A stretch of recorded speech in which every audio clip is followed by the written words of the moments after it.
안녕하세요, 여러분. 오늘은 이사를 앞두고 많은 분들이 고민하는 아주 핫한 주제, 바로 월세 vs 전세에 대해 이야기해 보려고 합니다. 살면서 누구나 한 번쯤 고민해 봤을 문제죠. 지금도 이 영상을 보고 계신 분들 중에서는 이번 이사할 때 월세가 나을까, 아니면 전세가 나을까? 이런 고민을 하시는 분들이 많을 텐데요. 월세와 전세의 장단점을 하나하나 짚어보고 내 상황에 맞는 선택은 무엇인지 함께 알아볼게요. 자, 그럼 출발해 볼까요? 월세 vs 전세 기본 개념 파악하기. 먼저 월세와 전세의 기본적인 개념부터 짚고 넘어가야겠죠.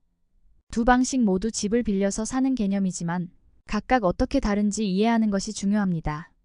전세와 월세라는 용어는 많이 들어봤겠지만 그 세부적인 차이를 잘 모르는 분들도 있을 수 있으니 자세히 설명해 드릴게요. 월세는 집을 빌려 사는 대신 매달 일정 금액을 집주인에게 지불하는 방식입니다. 보통 보증금을 어느 정도 내고 그 위에 매달 월세를 지불하죠. 예를 들어 보증금 500만 원에 월세 60만 원. 이런 식으로 계약을 하게 됩니다. 이때 보증금은 적고 월세가 높아지는 방식으로 협상할 수 있고 반대로 보증금을 많이 내고 월세를 낮출 수도 있습니다. 이 점에서 월세는 유동성이 높은 편이죠. 전세는 집값의 일정 비율 보통 60%에서 80%를 보증금으로 맡기고 매달 돈을 내지 않는 방식입니다. 집을 사는 것은 아니지만 상당한 금액을 집주인에게 맡겨두고 그 대가로 일정 기간 동안 그 집에서 거주할 수 있습니다. 그리고 계약이 끝나면 보증금을 돌려받습니다. 그래서 전세는 월세보다 초기 자본이 많이 필요하지만 중간에 추가적인 지출이 없다는 점이 큰 차이점이죠. 월세의 장점과 단점. 이제 월세의 장단점부터 자세히 알아볼까요? 매달 월세를 내는 구조이니만큼 매달 지출이 생기지만 그만큼 초기 부담이 적다는 장점이 있어요. 월세의 장점. 1. 초기 비용 부담이 적다. 월세의 가장 큰 장점 중 하나는 초기 비용이 적다는 것입니다. 전세는 큰 목돈을 필요로 하지만 월세는 비교적 적은 보증금만 내고도 집에 들어갈 수 있죠. 보증금이 500만 원, 1000만 원 정도면 되는 경우가 많기 때문에 당장 큰 돈을 준비하지 않아도 됩니다. 예를 들어 1억 원을 준비해야 하는 전세와는 다르게 월세는 몇백만 원 수준의 보증금이면 충분하니까요. 2. 계약 기간이 비교적 짧다.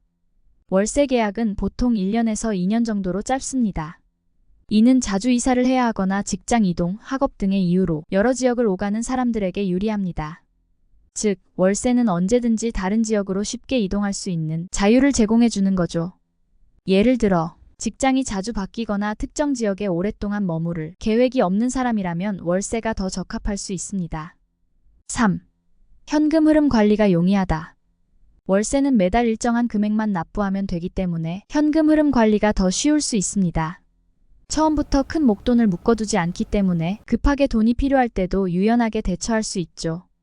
특히 청년층이나 자영업을 하는 분들은 매달 월세를 내면서 남은 자금을 다른 투자나 사업에 사용할 수 있어요. 4. 보증금 반환 위험이 적다. 전세와는 달리 월세는 큰 보증금을 집주인에게 맡길 필요가 없기 때문에 보증금을 돌려받지 못할 위험이 적습니다. 만약 집주인이 갑자기 경제적으로 어려워져도 소액 보증금에 대한 반환은 비교적 안전하죠. 큰 돈을 맡기지 않았으니 상대적으로 안심할 수 있는 거죠. 월세의 단점. 1. 매달 고정적인 비용 발생. 월세의 가장 큰 단점은 매달 월세를 내야 한다는 점입니다.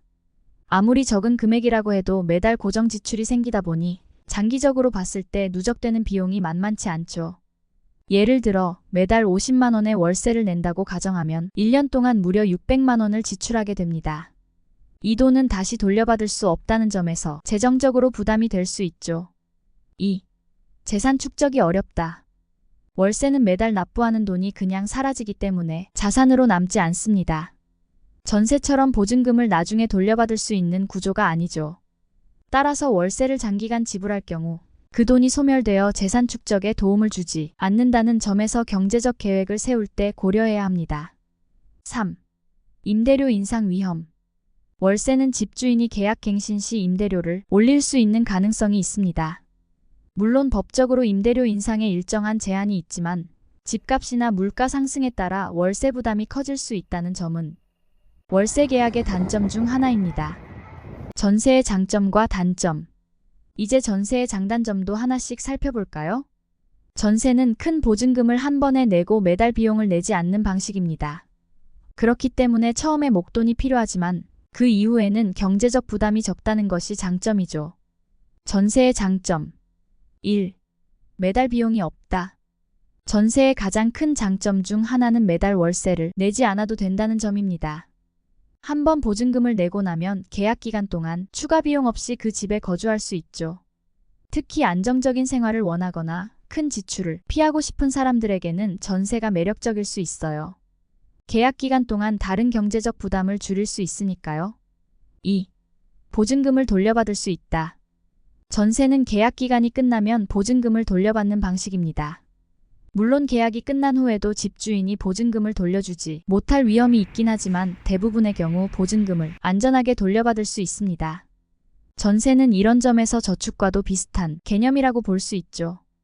즉, 집에 거주하면서 돈을 날리지 않고 보관할 수 있는 셈입니다. 3. 재산 축적의 가능성. 전세로 거주할 경우 보증금을 다시 돌려받을 수 있기 때문에 장기적으로는 자산 관리에 유리합니다. 예를 들어 전세로 거주하면서 그동안 다른 재테크나 투자를 병행할 수 있고 전세 보증금을 자산으로 남길 수 있죠. 이는 재정적으로 더 안정적인 기반을 마련하는 데 도움이 됩니다. 4. 집값 상승의 혜택. 만약 전세로 거주하는 동안 집값이 상승한다면 집주인이 보증금을 인상하지 않는 이상 기존 조건으로 거주할 수 있습니다. 이는 집값이 급등할 때도 큰 부담 없이 안정적으로 거주할 수 있다는 장점이죠. 전세의 단점. 1. 초기 자본이 많이 필요하다. 전세의 가장 큰 단점은 큰 목돈이 필요하다는 점입니다. 집값의 60%에서 80%에 해당하는 보증금을 준비해야 하기 때문에 많은 자금을 모아야 하죠. 예를 들어 2억 원짜리 집을 전세로 구한다면 최소 1억 원 이상의 보증금이 필요할 수 있습니다. 이 때문에 전세는 경제적으로 여유가 있는 사람들에게 유리한 방식이기도 합니다. 2. 보증금 반환 리스크. 전세의 또 다른 단점은 보증금을 돌려받는 과정에서 문제가 생길 수 있다는 점입니다. 만약 집주인이 경제적으로 어려움을 겪거나 부동산 시장 상황이 나빠지면 보증금 반환이 지연되거나 불가능할 수 있습니다. 이를 방지하기 위해 전세 보증금 반환 보험 등의 제도를 이용하는 경우도 있지만 여전히 리스크는 존재합니다. 3. 거주 기간의 유동성 부족. 전세 계약은 보통 2년 단위로 이루어지기 때문에 중간에 이사를 가고 싶어도 쉽지 않습니다.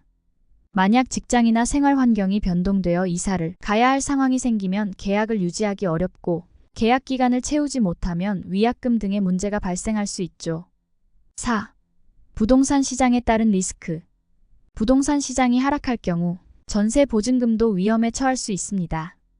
집값이 내려가면 집주인이 보증금을 돌려주기 어려워질 수 있고 전세 시장 자체가 불안정해질 수 있습니다. 내 상황에 맞는 선택하기. 그럼 이제 월세와 전세 중 어떤 것이 나에게 더 맞는지 고민해 볼 시간입니다. 선택할 때 고려해야 할 몇 가지 중요한 기준을 제시해 드릴게요. 1. 현재 자산 상태. 첫 번째로 고려해야 할 것은 내가 보유하고 있는 자산입니다. 전세는 큰 보증금이 필요하기 때문에 목돈을 어느 정도 마련할 수 있느냐가 중요한 결정 요소가 됩니다.